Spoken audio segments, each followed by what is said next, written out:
나르시시스트, 당신 곁에 숨은 폭군 안녕하세요. 지식과 삶의 지혜를 나누는 시간입니다. 오늘 이야기가 당신 혹은 주변 사람을 이해하는 데 도움이 되길 바랍니다. 잠시 시간을 내어 구독과 좋아요를 눌러주시면 저희가 더 깊이 있는 지식을 나누는 데 큰 힘이 됩니다. 여러분의 관심 하나하나가 누군가에게는 중요한 통찰을 전하는 빛이 될 수 있습니다. 여러분의 가정에 늘 평안이 가득하기를 기원하며 이제 시작하겠습니다. 우리 주변에는 유난히 매력적이고 자신감 넘치며 처음에는 완벽해 보이는 사람들이 있습니다. 하지만 시간이 지날수록 그 관계는 어딘가 모르게 불편해지고 나 자신을 잃어가는 듯한 느낌을 받게 됩니다. 혹시 이런 경험 해보신 적 있으신가요? 오늘 우리는 현대사회의 관계를 병들게 하는 그림자, 나르시시즘에 대해 깊이 이야기해보고자 합니다. 나르시시스트, 즉 자기애성 성격장애는 어디서부터 시작된 말일까요? 그 유래는 그리스 신화로 거슬러 올라갑니다. 호수에 비친 자신의 모습과 사랑에 빠진 청년, 나르키소스. 그는 자기 자신 외에는 아무것도 사랑할 수 없었고 결국 호수에 빠져 죽어 한 송이 수선화가 되었다고 전해집니다. 이 이야기처럼 나르시시스트는 자기 자신에 대한 사랑이 병적인 수준에 이른 사람을 말합니다. 건강한 자기애, 즉 자신을 소중히 여기고 존중하는 자존감과는 근본적으로 다릅니다. 이들의 자기사랑은 타인에 대한 공감 능력의 부재와 끝없는 관심과 칭찬에 대한 갈망을 동반합니다.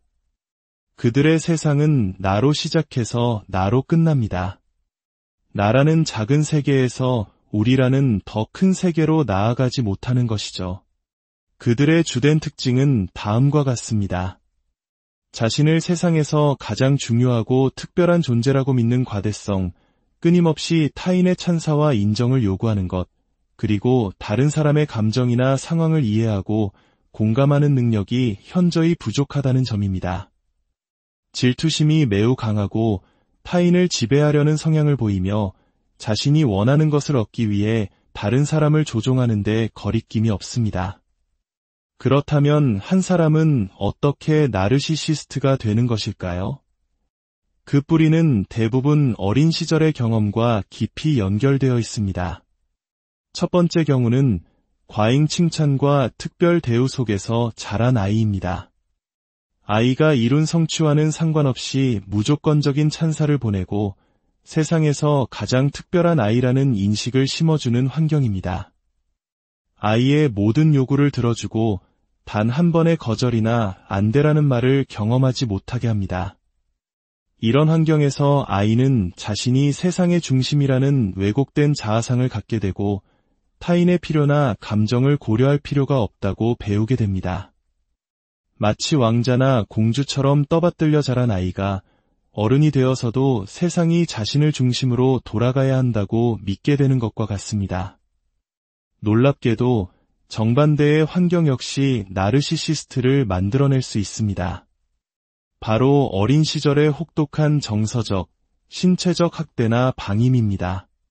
부모로부터 끊임없이 무시당하고 가치 없는 존재라는 말을 듣고 자란 아이. 사랑과 관심을 받아야 할 시기에 철저히 외면당한 아이는 내면에 깊은 상처와 분노를 쌓게 됩니다. 그리고 이 억압된 분노와 상처받은 자존심을 보호하기 위해 정반대의 모습, 즉 누구보다 강하고 특별한 존재인 척하는 방어기제를 만들어냅니다. 다시는 누구에게도 무시당하지 않겠다는 결심이 타인을 짓밟고서라도 자신을 지키려는 공격적인 형태로 나타나는 것입니다. 이들에게 타인을 지배하고 통제하는 것은 과거의 상처로부터 자신을 보호하는 유일한 생존 방식인 셈입니다. 이외에도 부모가 나르시시스트인 경우 유전적인 요인과 환경적인 학습이 결합되어 자녀가 그 성향을 물려받을 확률도 높다고 알려져 있습니다. 심리학에서는 보통 18세 이후 인격이 어느 정도 형성된 시점에 이러한 성격 장애를 진단합니다. 한번 굳어진 성격은 바꾸기 매우 어렵기 때문입니다. 더 큰 문제는 나르시시스트 스스로는 절대 자신이 문제라고 인정하지 않는다는 점입니다. 그들은 상담실에 찾아와서도 자신의 문제를 고치기 위해서가 아니라 내 안에 얼마나 문제가 많은지 전문가인 당신이 좀 고쳐달라고 요구하는 경우가 대부분입니다. 자신의 잘못을 인정하는 순간 그들이 평생에 걸쳐 쌓아올린 거짓된 자아상이 무너져 내릴 것이라는 두려움 때문입니다. 그렇다면 나르시시스트와의 관계는 어떤 모습일까요? 특히 연인이나 부부관계에서 이들의 패턴은 매우 파괴적으로 나타납니다. 초기 단계는 사랑 폭격입니다.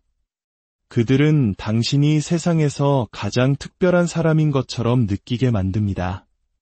끊임없는 칭찬과 선물, 과도한 관심으로 당신의 마음을 단숨에 사로잡습니다. 마치 꿈에 그리던 이상형을 만난 것 같은 착각에 빠지게 하죠. 하지만 이것은 진정한 사랑이 아니라 당신을 자신의 통제하에 두기 위한 계산된 행동, 즉 덫입니다. 당신이 그들의 매력에 완전히 빠져들었다고 판단되면 다음 단계인 평가절하가 시작됩니다. 사소한 일로 당신을 깎아내리고 당신의 자존감을 무너뜨리는 말을 서슴지 않습니다. 어제는 세상 최고라고 칭찬하던 사람이 오늘은 당신을 쓸모없는 사람처럼 대합니다. 당신은 혼란에 빠지게 되고 이 모든 것이 자신의 잘못인 것만 같은 죄책감을 느끼게 됩니다. 이것이 바로 그들이 즐겨 사용하는 가스라이팅 수법입니다. 결국 당신의 영혼이 완전히 피폐해졌을 때 그들은 마지막 단계인 폐기를 실행합니다. 마치 낡은 물건을 버리듯 아무런 설명 없이 당신을 차갑게 떠나버립니다. 그리고는 곧바로 새로운 대상을 찾아 다시 사랑 폭격을 시작합니다. 이 과정에서 피해자는 극심한 감정의 롤러코스터를 경험하며 심각한 우울증이나 불안장애에 시달리게 됩니다. 때로는 나르시시스트가 스스로를 피해자로 둔갑시키는 피해자 코스프레를 하기도 합니다. 내가 이렇게 힘든데 아무도 나를 이해해주지 않아라며 동정심을 유발하고 주변 사람들과 당신의 관계를 이간질하여 당신을 더욱 고립시킵니다. 가정 내에 나르시시스트가 있을 경우 그 영향은 자녀에게 고스란히 전달됩니다. 아이들은 독성 가득한 환경 속에서 깊은 상처를 입게 됩니다. 어떤 아이는 부모의 나르시시즘을 그대로 학습합니다. 8살짜리 아이가 엄마에게 당신은 아무것도 몰라, 저리 가, 라고 소리치고 비디오 게임을 못하게 하면 칼로 내 목을 그어버릴 거야 라고 협박하는 사례도 있었습니다. 이 아이는 아빠가 엄마를 대하는 방식을 보고 배우며 사람을 조종하고 통제하는 방법을 스스로 터득한 것입니다. 반대로 어떤 아이들은 극도로 위축되고 두려움에 가득 찬 아이로 자랍니다. 아빠가 소리치는 것만으로도 방 안에서 소변을 지릴 정도로 공포에 떨고 자신의 의견을 한마디도 표현하지 못하는 아이도 있습니다. 이 아이들에게 집은 가장 안전한 공간이 아니라 언제 터질지 모르는 폭탄과 함께 있는 전쟁터와 같습니다. 물론 드물게는 긍정적인 방향으로 나아가는 경우도 있습니다. 부모의 모습을 보며 나는 절대로 저렇게 살지 않겠다고 다짐하고 타인에 대한 존중과 공감 능력을 갖춘 사람으로 성장하는 것입니다. 하지만 이것은 매우 드문 경우이며 대부분의 아이들은 평생 지워지지 않을 깊은 마음의 상처를 안고 살아가게 됩니다. 한 가지 흥미로운 점은 통계적으로 남성이 여성보다 나르시시즘 성향을 보일 확률이 더 높다는 것입니다. 이는 사회문화적인 영향이 크다고 분석됩니다. 특히 한국 사회에서는 오랫동안 남자는 태어나서 3번만 울어야 한다거나 사내 자식은 씩씩해야 한다는 말을 들어왔습니다.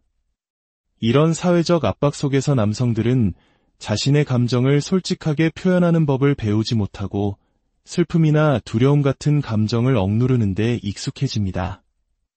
이렇게 억눌린 감정은 왜곡된 형태로 분출되는데 그것이 바로 타인에 대한 지배욕이나 공격성으로 나타나는 경우가 많습니다. 자신의 감정을 제대로 이해하고 표현하지 못하니 타인의 감정에 공감하는 능력 또한 발달하기 어려운 것입니다.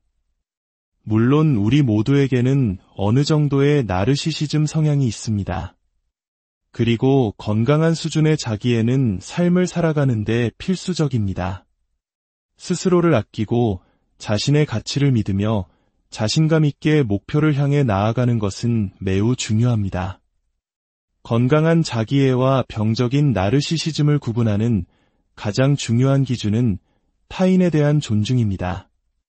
건강한 자기애를 가진 사람은 자신의 성장을 추구하면서도 타인의 성공을 함께 기뻐하고 축하해 줄 수 있습니다. 하지만 나르시시스트는 타인의 성공을 결코 용납하지 못합니다. 그들은 다른 사람을 깎아내리고 짓밟아야만 자신의 가치가 올라간다고 믿기 때문입니다. 혹시 당신 곁에 있는 누군가가 나르시시스트일지도 모른다는 생각이 드나요? 관계의 초기에 몇 가지 신호를 통해 알아차릴 수 있습니다. 첫째, 관계의 속도가 비정상적으로 빠릅니다. 건강한 관계는 서로를 알아가며 서서히 발전하지만 나르시시스트는 당신을 빨리 자신의 소유물로 만들고 싶어 합니다. 둘째, 당신의 모든 것을 칭찬하지만 당신의 주변 사람들은 은근히 깎아내립니다. 너는 정말 완벽한데 내 친구들은 좀 별로인 것 같아 와 같은 말을 통해 당신을 주변으로부터 고립시키려 합니다. 셋째, 사소한 비판에도 극도로 예민하게 반응합니다. 그들은 자신에 대한 어떠한 지적도 용납하지 못하며 비판을 자신에 대한 공격으로 받아들여 분노를 터뜨립니다. 이런 위험 신호들을 발견했다면 건강한 경계를 설정하는 것이 매우 중요합니다. 당신의 시간과 감정, 가치관을 존중해달라고 명확하게 요구해야 합니다. 초기에는 그들이 더 강하게 저항하며 당신을 비난할 수도 있습니다. 하지만 단호한 태도를 유지해야만 그들의 통제에서 벗어날 수 있습니다.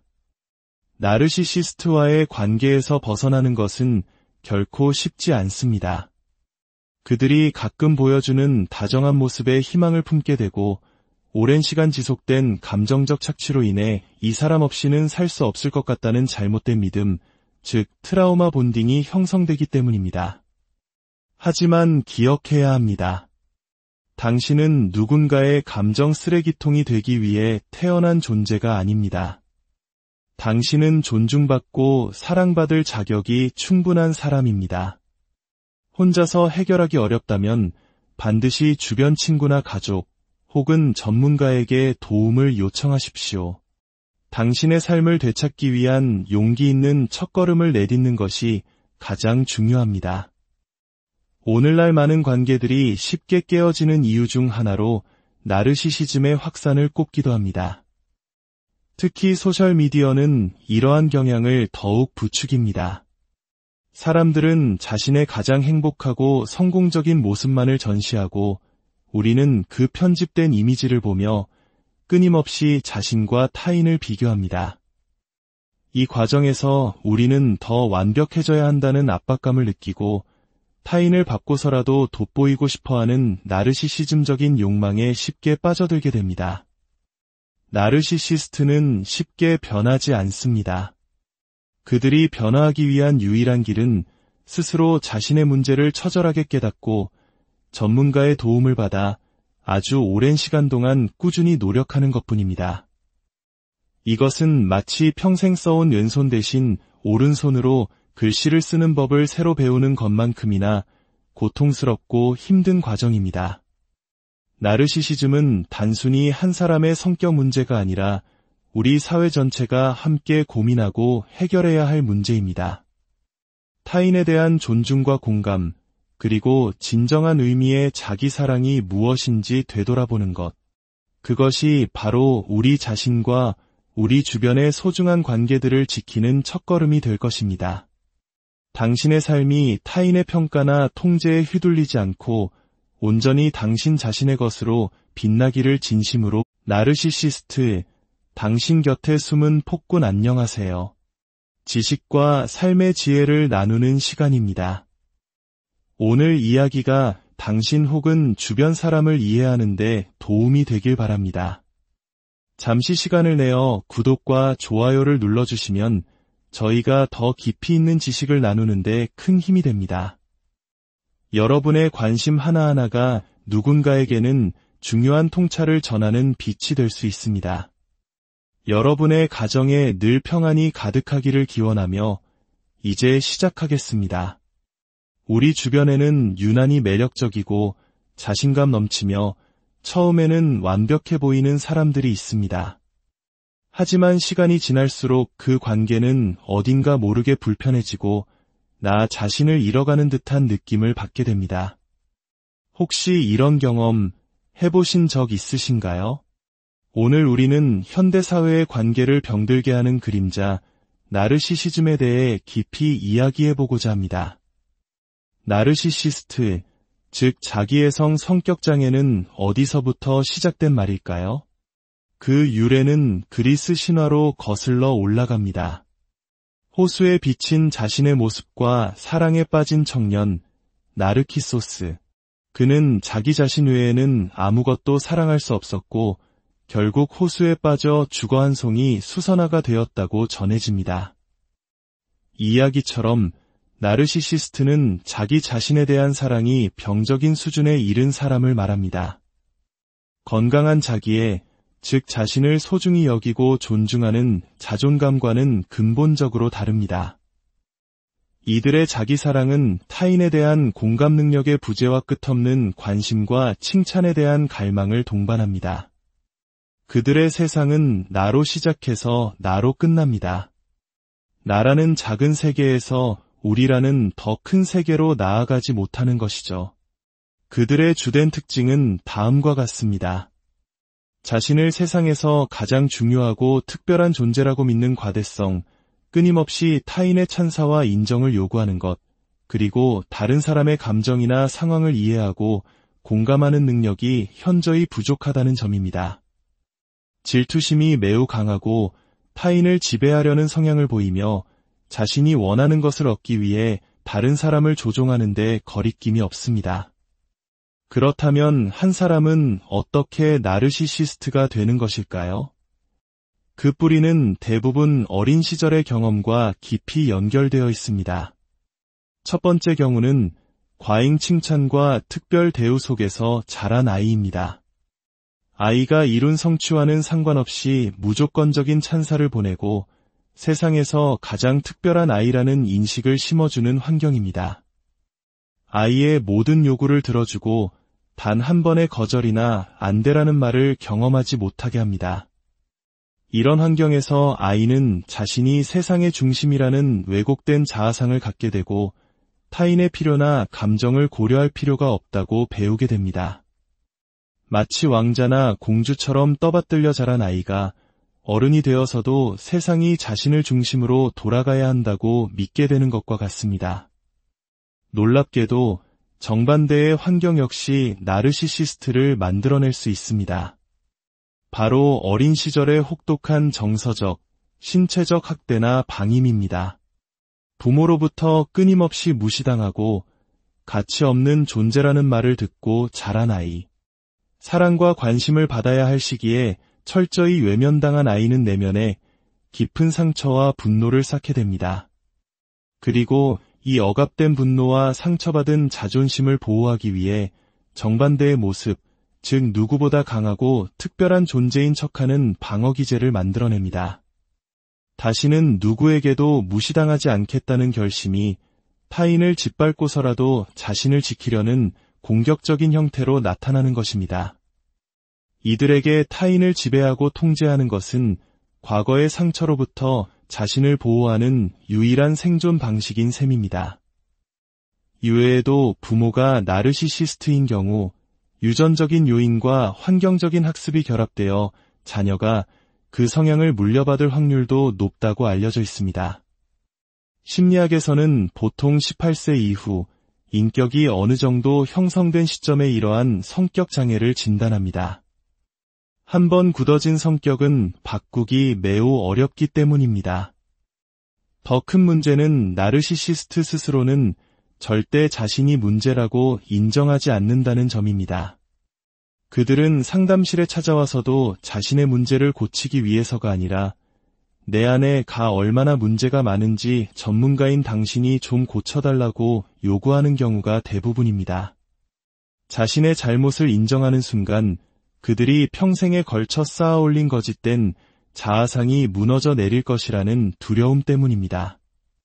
그렇다면 나르시시스트와의 관계는 어떤 모습일까요? 특히 연인이나 부부 관계에서 이들의 패턴은 매우 파괴적으로 나타납니다. 초기 단계는 사랑 폭격입니다. 그들은 당신이 세상에서 가장 특별한 사람인 것처럼 느끼게 만듭니다. 끊임없는 칭찬과 선물, 과도한 관심으로 당신의 마음을 단숨에 사로잡습니다. 마치 꿈에 그리던 이상형을 만난 것 같은 착각에 빠지게 하죠. 하지만 이것은 진정한 사랑이 아니라 당신을 자신의 통제하에 두기 위한 계산된 행동, 즉 덫입니다. 당신이 그들의 매력에 완전히 빠져들었다고 판단되면 다음 단계인 평가-절하가 시작됩니다. 사소한 일로 당신을 깎아내리고 당신의 자존감을 무너뜨리는 말을 서슴지 않습니다. 어제는 세상 최고라고 칭찬하던 사람이 오늘은 당신을 쓸모없는 사람처럼 대합니다. 당신은 혼란에 빠지게 되고 이 모든 것이 자신의 잘못인 것만 같은 죄책감을 느끼게 됩니다. 이것이 바로 그들이 즐겨 사용하는 가스라이팅 수법입니다. 결국 당신의 영혼이 완전히 피폐해졌을 때 그들은 마지막 단계인 폐기를 실행합니다. 마치 낡은 물건을 버리듯 아무런 설명 없이 당신을 차갑게 떠나버립니다. 그리고는 곧바로 새로운 대상을 찾아 다시 사랑 폭격을 시작합니다. 이 과정에서 피해자는 극심한 감정의 롤러코스터를 경험하며 심각한 우울증이나 불안장애에 시달리게 됩니다. 때로는 나르시시스트가 스스로를 피해자로 둔갑시키는 피해자 코스프레를 하기도 합니다. 내가 이렇게 힘든데 아무도 나를 이해해주지 않아라며 동정심을 유발하고 주변 사람들과 당신의 관계를 이간질하여 당신을 더욱 고립시킵니다. 가정 내에 나르시시스트가 있을 경우 그 영향은 자녀에게 고스란히 전달됩니다. 아이들은 독성 가득한 환경 속에서 깊은 상처를 입게 됩니다. 어떤 아이는 부모의 나르시시즘을 그대로 학습합니다. 8살짜리 아이가 엄마에게 당신은 아무것도 몰라, 저리 가, 라고 소리치고 비디오 게임을 못하게 하면 칼로 내 목을 그어버릴 거야 라고 협박하는 사례도 있었습니다. 이 아이는 아빠가 엄마를 대하는 방식을 보고 배우며 사람을 조종하고 통제하는 방법을 스스로 터득한 것입니다. 반대로 어떤 아이들은 극도로 위축되고 두려움에 가득 찬 아이로 자랍니다.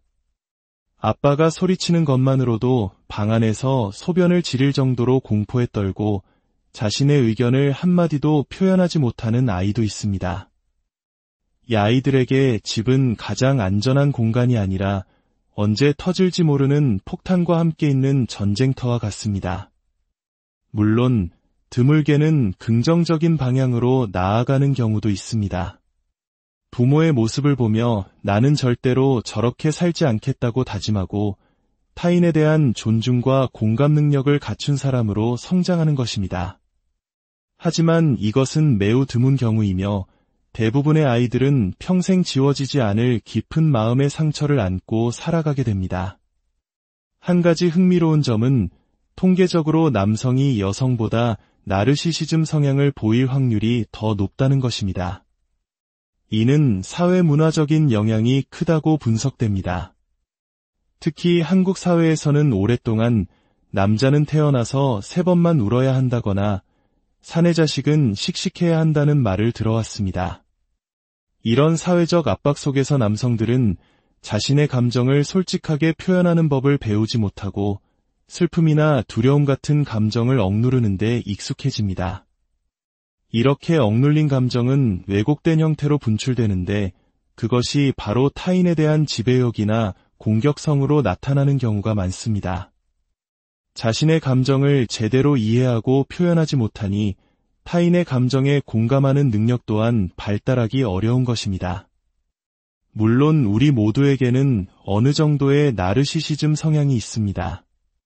그리고 건강한 수준의 자기애는 삶을 살아가는데 필수적입니다. 스스로를 아끼고 자신의 가치를 믿으며 자신감 있게 목표를 향해 나아가는 것은 매우 중요합니다. 건강한 자기애와 병적인 나르시시즘을 구분하는 가장 중요한 기준은 타인에 대한 존중입니다. 건강한 자기애를 가진 사람은 자신의 성장을 추구하면서도 타인의 성공을 함께 기뻐하고 축하해 줄 수 있습니다. 하지만 나르시시스트는 타인의 성공을 결코 용납하지 못합니다. 그들은 다른 사람을 깎아내리고 짓밟아야만 자신의 가치가 올라간다고 믿기 때문입니다. 혹시 당신 곁에 있는 누군가가 나르시시스트일지도 모른다는 생각이 드나요? 관계의 초기에 몇 가지 신호를 통해 알아차릴 수 있습니다. 첫째, 관계의 속도가 비정상적으로 빠릅니다. 건강한 관계는 서로를 알아가며 서서히 발전하지만 나르시시스트는 당신을 빨리 자신의 소유물로 만들고 싶어 합니다. 둘째, 당신의 모든 것을 칭찬하지만 당신의 주변 사람들은 은근히 깎아내립니다. 너는 정말 완벽한데 내 친구들은 좀 별로인 것 같아와 같은 말을 통해 당신을 주변으로부터 고립시키려 합니다. 셋째, 사소한 비판에도 극도로 예민하게 반응합니다.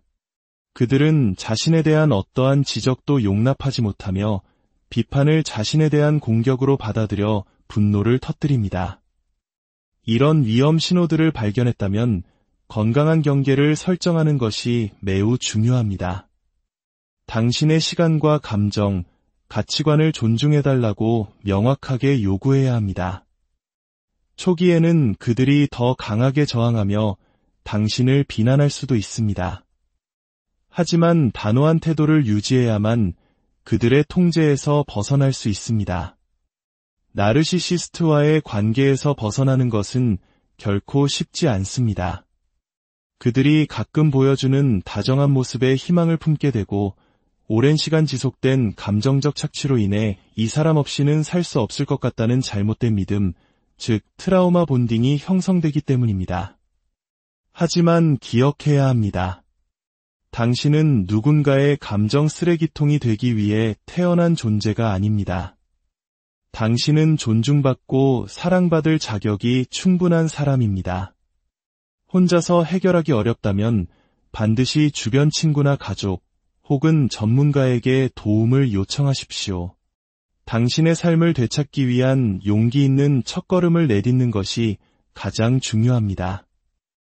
오늘날 많은 관계들이 쉽게 깨어지는 이유 중 하나로 나르시시즘의 확산을 꼽기도 합니다.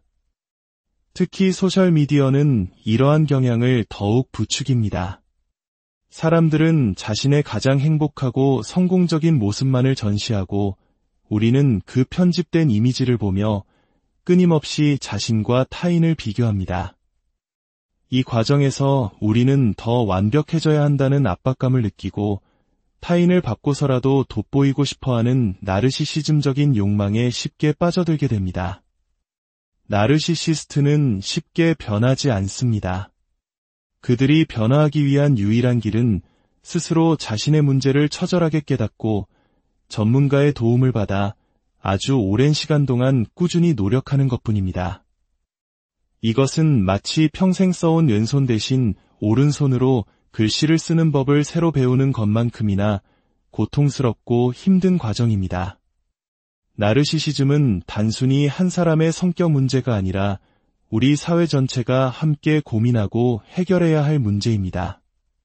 타인에 대한 존중과 공감, 그리고 진정한 의미의 자기 사랑이 무엇인지 되돌아보는 것. 그것이 바로 우리 자신과 우리 주변의 소중한 관계들을 지키는 첫걸음이 될 것입니다.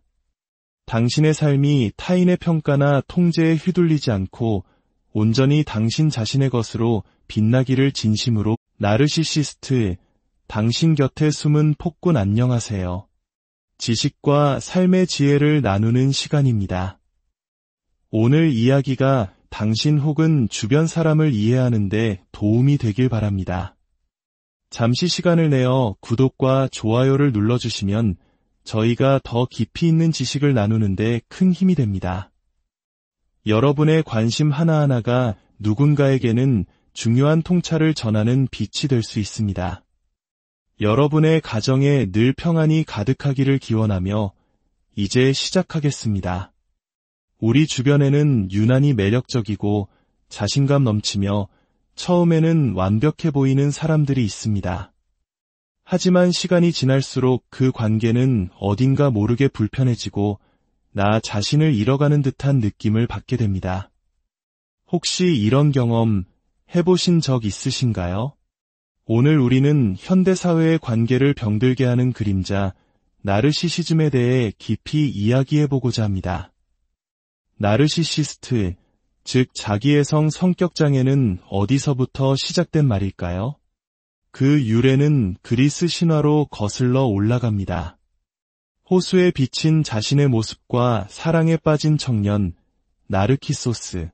그는 자기 자신 외에는 아무것도 사랑할 수 없었고 결국 호수에 빠져 죽어 한 송이 수선화가 되었다고 전해집니다. 이 이야기처럼 나르시시스트는 자기 자신에 대한 사랑이 병적인 수준에 이른 사람을 말합니다. 건강한 자기애, 즉 자신을 소중히 여기고 존중하는 자존감과는 근본적으로 다릅니다. 이들의 자기사랑은 타인에 대한 공감 능력의 부재와 끝없는 관심과 칭찬에 대한 갈망을 동반합니다. 그들의 세상은 나로 시작해서 나로 끝납니다. 나라는 작은 세계에서 우리라는 더 큰 세계로 나아가지 못하는 것이죠. 그들의 주된 특징은 다음과 같습니다. 자신을 세상에서 가장 중요하고 특별한 존재라고 믿는 과대성, 끊임없이 타인의 찬사와 인정을 요구하는 것, 그리고 다른 사람의 감정이나 상황을 이해하고 공감하는 능력이 현저히 부족하다는 점입니다. 질투심이 매우 강하고 타인을 지배하려는 성향을 보이며 자신이 원하는 것을 얻기 위해 다른 사람을 조종하는 데 거리낌이 없습니다. 그렇다면 한 사람은 어떻게 나르시시스트가 되는 것일까요? 그 뿌리는 대부분 어린 시절의 경험과 깊이 연결되어 있습니다. 첫 번째 경우는 과잉 칭찬과 특별 대우 속에서 자란 아이입니다. 아이가 이룬 성취와는 상관없이 무조건적인 찬사를 보내고 세상에서 가장 특별한 아이라는 인식을 심어주는 환경입니다. 아이의 모든 요구를 들어주고 단 한 번의 거절이나 안 되라는 말을 경험하지 못하게 합니다. 이런 환경에서 아이는 자신이 세상의 중심이라는 왜곡된 자아상을 갖게 되고 타인의 필요나 감정을 고려할 필요가 없다고 배우게 됩니다. 마치 왕자나 공주처럼 떠받들려 자란 아이가 어른이 되어서도 세상이 자신을 중심으로 돌아가야 한다고 믿게 되는 것과 같습니다. 놀랍게도 정반대의 환경 역시 나르시시스트를 만들어낼 수 있습니다. 바로 어린 시절의 혹독한 정서적, 신체적 학대나 방임입니다. 부모로부터 끊임없이 무시당하고 가치 없는 존재라는 말을 듣고 자란 아이. 사랑과 관심을 받아야 할 시기에 철저히 외면당한 아이는 내면에 깊은 상처와 분노를 쌓게 됩니다. 그리고 이 억압된 분노와 상처받은 자존심을 보호하기 위해 정반대의 모습, 즉 누구보다 강하고 특별한 존재인 척하는 방어기제를 만들어냅니다.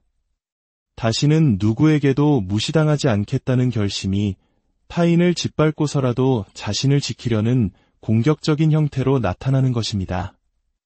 이들에게 타인을 지배하고 통제하는 것은 과거의 상처로부터 자신을 보호하는 유일한 생존 방식인 셈입니다. 이외에도 부모가 나르시시스트인 경우 유전적인 요인과 환경적인 학습이 결합되어 자녀가 그 성향을 물려받을 확률도 높다고 알려져 있습니다. 심리학에서는 보통 18세 이후 인격이 어느 정도 형성된 시점에 이러한 성격 장애를 진단합니다. 한번 굳어진 성격은 바꾸기 매우 어렵기 때문입니다. 더 큰 문제는 나르시시스트 스스로는 절대 자신이 문제라고 인정하지 않는다는 점입니다. 그들은 상담실에 찾아와서도 자신의 문제를 고치기 위해서가 아니라 내 안에 얼마나 문제가 많은지 전문가인 당신이 좀 고쳐달라고 요구하는 경우가 대부분입니다. 자신의 잘못을 인정하는 순간 그들이 평생에 걸쳐 쌓아올린 거짓된 자아상이 무너져 내릴 것이라는 두려움 때문입니다. 그렇다면 나르시시스트와의 관계는 어떤 모습일까요? 특히 연인이나 부부 관계에서 이들의 패턴은 매우 파괴적으로 나타납니다. 초기 단계는 사랑 폭격입니다. 그들은 당신이 세상에서 가장 특별한 사람인 것처럼 느끼게 만듭니다. 끊임없는 칭찬과 선물, 과도한 관심으로 당신의 마음을 단숨에 사로잡습니다. 마치 꿈에 그리던 이상형을 만난 것 같은 착각에 빠지게 하죠. 하지만 이것은 진정한 사랑이 아니라 당신을 자신의 통제하에 두기 위한 계산된 행동, 즉 더디입니다. 당신이 그들의 매력에 완전히 빠져들었다고 판단되면 다음 단계인 평가절하가 시작됩니다. 사소한 일로 당신을 깎아내리고 당신의 자존감을 무너뜨리는 말을 서슴지 않습니다. 어제는 세상 최고라고 칭찬하던 사람이 오늘은 당신을 쓸모없는 사람처럼 대합니다. 당신은 혼란에 빠지게 되고 이 모든 것이 자신의 잘못인 것만 같은 죄책감을 느끼게 됩니다. 이것이 바로 그들이 즐겨 사용하는 가스라이팅 수법입니다. 결국 당신의 영혼이 완전히 피폐해졌을 때 그들은 마지막 단계인 폐기를 실행합니다. 마치 낡은 물건을 버리듯 아무런 설명 없이 당신을 차갑게 떠나버립니다. 그리고는 곧바로 새로운 대상을 찾아 다시 사랑 폭격을 시작합니다. 이 과정에서 피해자는 극심한 감정의 롤러코스터를 경험하며 심각한 우울증이나 불안장애에 시달리게 됩니다. 때로는 나르시시스트가 스스로를 피해자로 둔갑시키는 피해자 코스프레를 하기도 합니다. 내가 이렇게 힘든데 아무도 나를 이해해주지 않아라며 동정심을 유발하고 주변 사람들과 당신의 관계를 이간질하여 당신을 더욱 고립시킵니다. 가정 내에 나르시시스트가 있을 경우 그 영향은 자녀에게 고스란히 전달됩니다. 아이들은 독성 가득한 환경 속에서 깊은 상처를 입게 됩니다. 어떤 아이는 부모의 나르시시즘을 그대로 학습합니다. 8살짜리 아이가 엄마에게 당신은 아무것도 몰라, 저리 가, 라고 소리치고 비디오 게임을 못하게 하면 칼로 내 목을 그어버릴 거야 라고 협박하는 사례도 있었습니다. 이 아이는 아빠가 엄마를 대하는 방식을 보고 배우며 사람을 조종하고 통제하는 방법을 스스로 터득한 것입니다. 반대로 어떤 아이들은 극도로 위축되고 두려움에 가득 찬 아이로 자랍니다.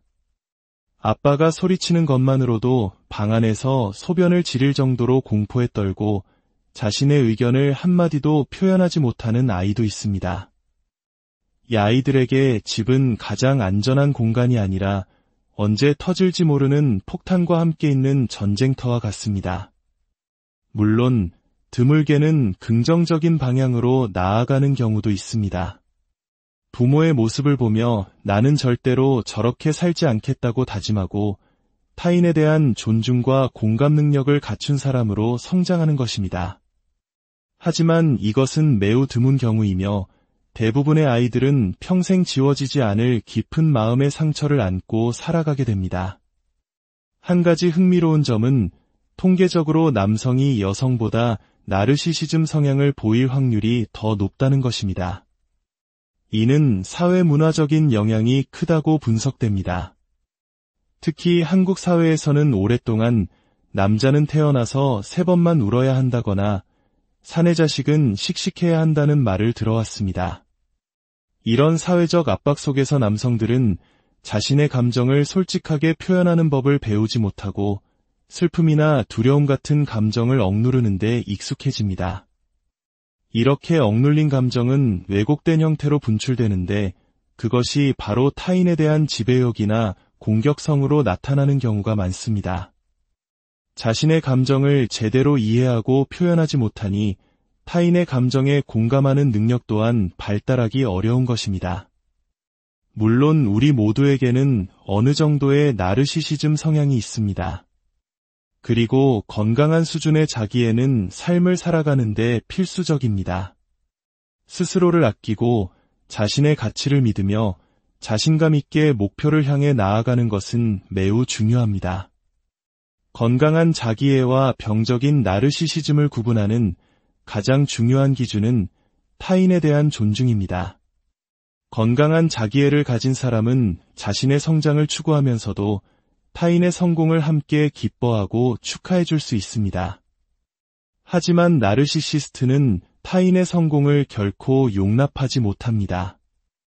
그들은 다른 사람을 깎아내리고 짓밟아야만 자신의 가치가 올라간다고 믿기 때문입니다. 혹시 당신 곁에 있는 누군가가 나르시시스트일지도 모른다는 생각이 드나요? 관계의 초기에 몇 가지 신호를 통해 알아차릴 수 있습니다. 첫째, 관계의 속도가 비정상적으로 빠릅니다. 건강한 관계는 서로를 알아가며 서서히 발전하지만 나르시시스트는 당신을 빨리 자신의 소유물로 만들고 싶어 합니다. 둘째, 당신의 모든 것을 칭찬하지만 당신의 주변 사람들은 은근히 깎아내립니다. 너는 정말 완벽한데 내 친구들은 좀 별로인 것 같아 와 같은 말을 통해 당신을 주변으로부터 고립시키려 합니다. 셋째, 사소한 비판에도 극도로 예민하게 반응합니다. 그들은 자신에 대한 어떠한 지적도 용납하지 못하며 비판을 자신에 대한 공격으로 받아들여 분노를 터뜨립니다. 이런 위험 신호들을 발견했다면 건강한 경계를 설정하는 것이 매우 중요합니다. 당신의 시간과 감정, 가치관을 존중해달라고 명확하게 요구해야 합니다. 초기에는 그들이 더 강하게 저항하며 당신을 비난할 수도 있습니다. 하지만 단호한 태도를 유지해야만 그들의 통제에서 벗어날 수 있습니다. 나르시시스트와의 관계에서 벗어나는 것은 결코 쉽지 않습니다. 그들이 가끔 보여주는 다정한 모습에 희망을 품게 되고 오랜 시간 지속된 감정적 착취로 인해 이 사람 없이는 살 수 없을 것 같다는 잘못된 믿음, 즉 트라우마 본딩이 형성되기 때문입니다. 하지만 기억해야 합니다. 당신은 누군가의 감정 쓰레기통이 되기 위해 태어난 존재가 아닙니다. 당신은 존중받고 사랑받을 자격이 충분한 사람입니다. 혼자서 해결하기 어렵다면 반드시 주변 친구나 가족 혹은 전문가에게 도움을 요청하십시오. 당신의 삶을 되찾기 위한 용기 있는 첫걸음을 내딛는 것이 가장 중요합니다. 오늘날 많은 관계들이 쉽게 깨어지는 이유 중 하나로 나르시시즘의 확산을 꼽기도 합니다. 특히 소셜미디어는 이러한 경향을 더욱 부추깁니다. 사람들은 자신의 가장 행복하고 성공적인 모습만을 전시하고 우리는 그 편집된 이미지를 보며 끊임없이 자신과 타인을 비교합니다. 이 과정에서 우리는 더 완벽해져야 한다는 압박감을 느끼고 타인을 바꿔서라도 돋보이고 싶어하는 나르시시즘적인 욕망에 쉽게 빠져들게 됩니다. 나르시시스트는 쉽게 변하지 않습니다. 그들이 변화하기 위한 유일한 길은 스스로 자신의 문제를 처절하게 깨닫고 전문가의 도움을 받아 아주 오랜 시간 동안 꾸준히 노력하는 것뿐입니다. 이것은 마치 평생 써온 왼손 대신 오른손으로 글씨를 쓰는 법을 새로 배우는 것만큼이나 고통스럽고 힘든 과정입니다. 나르시시즘은 단순히 한 사람의 성격 문제가 아니라 우리 사회 전체가 함께 고민하고 해결해야 할 문제입니다. 타인에 대한 존중과 공감, 그리고 진정한 의미의 자기 사랑이 무엇인지 되돌아보는 것. 그것이 바로 우리 자신과 우리 주변의 소중한 관계들을 지키는 첫걸음이 될 것입니다. 당신의 삶이 타인의 평가나 통제에 휘둘리지 않고 온전히 당신 자신의 것으로 빛나기를 진심으로. 나르시시스트, 당신 곁에 숨은 폭군 안녕하세요. 지식과 삶의 지혜를 나누는 시간입니다. 오늘 이야기가 당신 혹은 주변 사람을 이해하는 데 도움이 되길 바랍니다. 잠시 시간을 내어 구독과 좋아요를 눌러주시면 저희가 더 깊이 있는 지식을 나누는 데 큰 힘이 됩니다. 여러분의 관심 하나하나가 누군가에게는 중요한 통찰을 전하는 빛이 될 수 있습니다. 여러분의 가정에 늘 평안이 가득하기를 기원하며 이제 시작하겠습니다. 우리 주변에는 유난히 매력적이고 자신감 넘치며 처음에는 완벽해 보이는 사람들이 있습니다. 하지만 시간이 지날수록 그 관계는 어딘가 모르게 불편해지고 나 자신을 잃어가는 듯한 느낌을 받게 됩니다. 혹시 이런 경험 해보신 적 있으신가요? 오늘 우리는 현대사회의 관계를 병들게 하는 그림자, 나르시시즘에 대해 깊이 이야기해보고자 합니다. 나르시시스트, 즉 자기애성 성격장애는 어디서부터 시작된 말일까요? 그 유래는 그리스 신화로 거슬러 올라갑니다.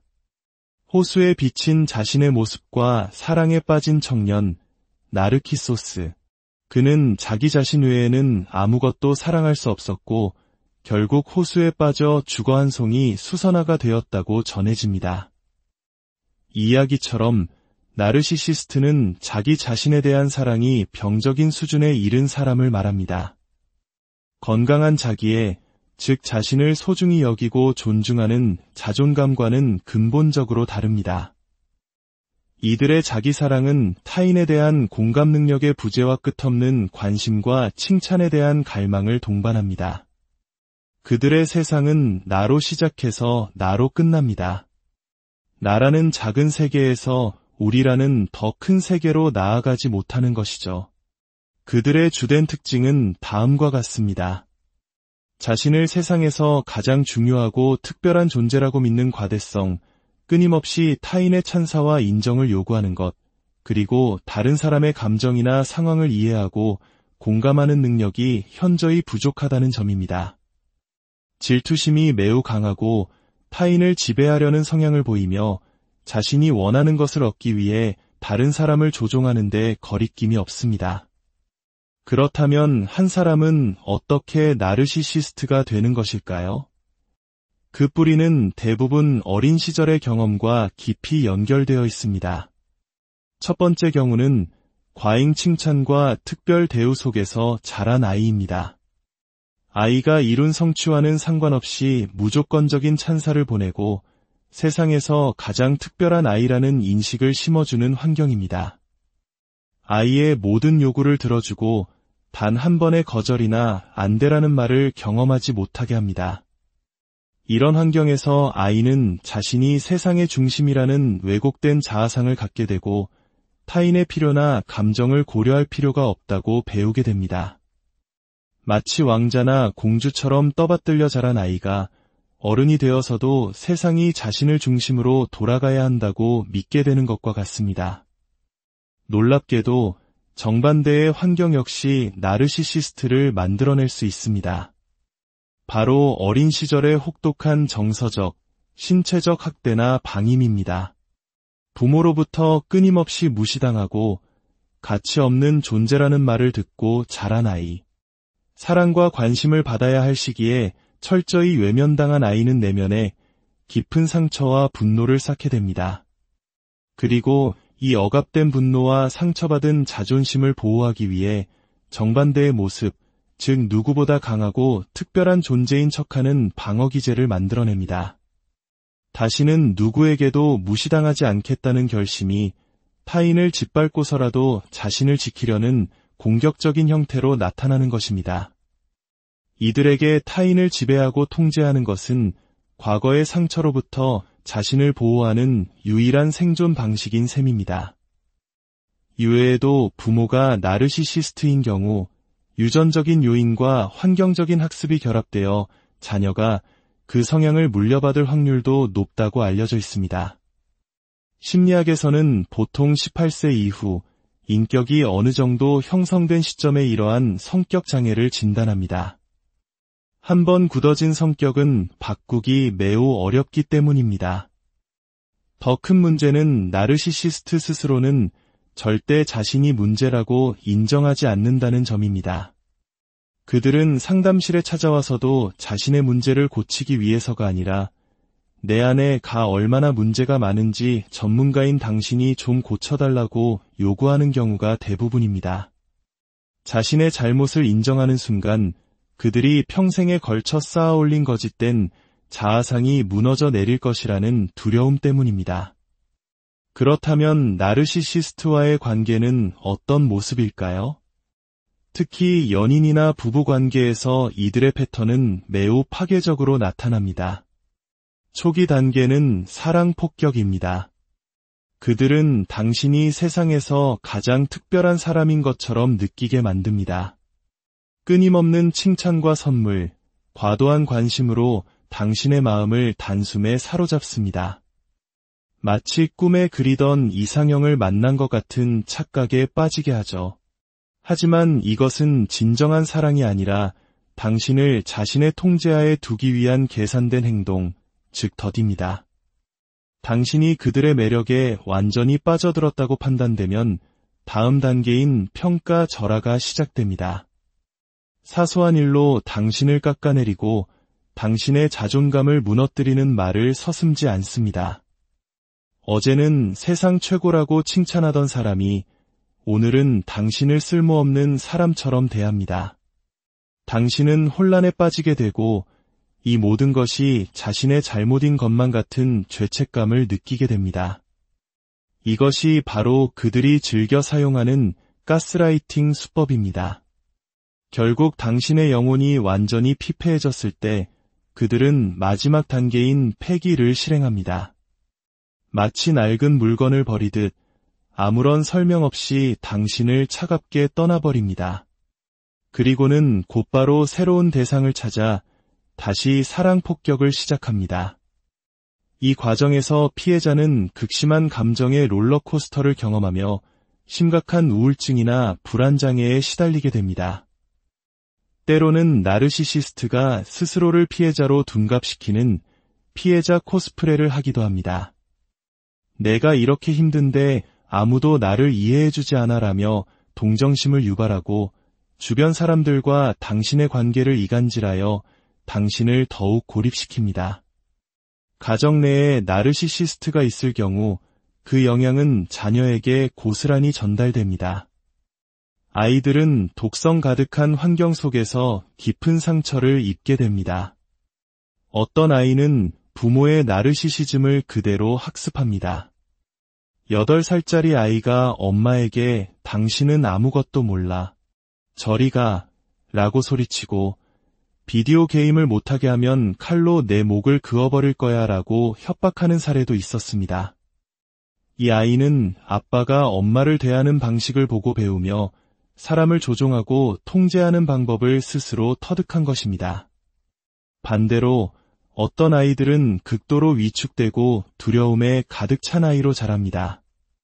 아빠가 소리치는 것만으로도 방 안에서 소변을 지릴 정도로 공포에 떨고 자신의 의견을 한마디도 표현하지 못하는 아이도 있습니다.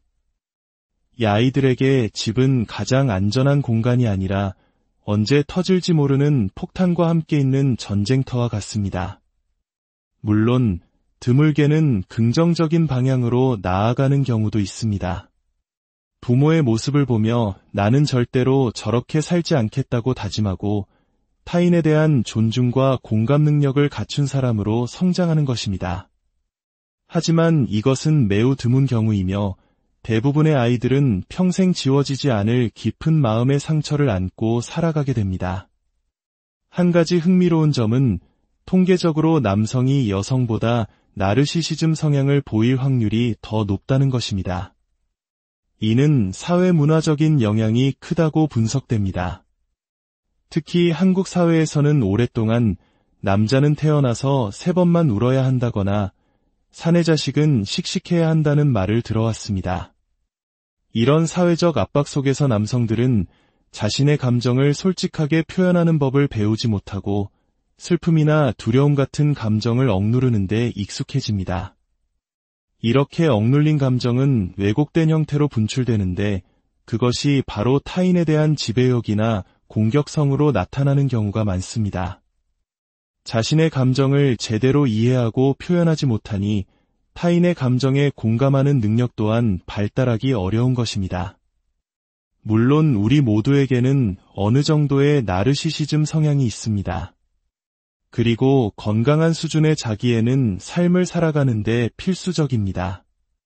스스로를 아끼고 자신의 가치를 믿으며 자신감 있게 목표를 향해 나아가는 것은 매우 중요합니다. 건강한 자기애와 병적인 나르시시즘을 구분하는 가장 중요한 기준은 타인에 대한 존중입니다. 건강한 자기애를 가진 사람은 자신의 성장을 추구하면서도 타인의 성공을 함께 기뻐하고 축하해 줄 수 있습니다. 하지만 나르시시스트는 타인의 성공을 결코 용납하지 못합니다.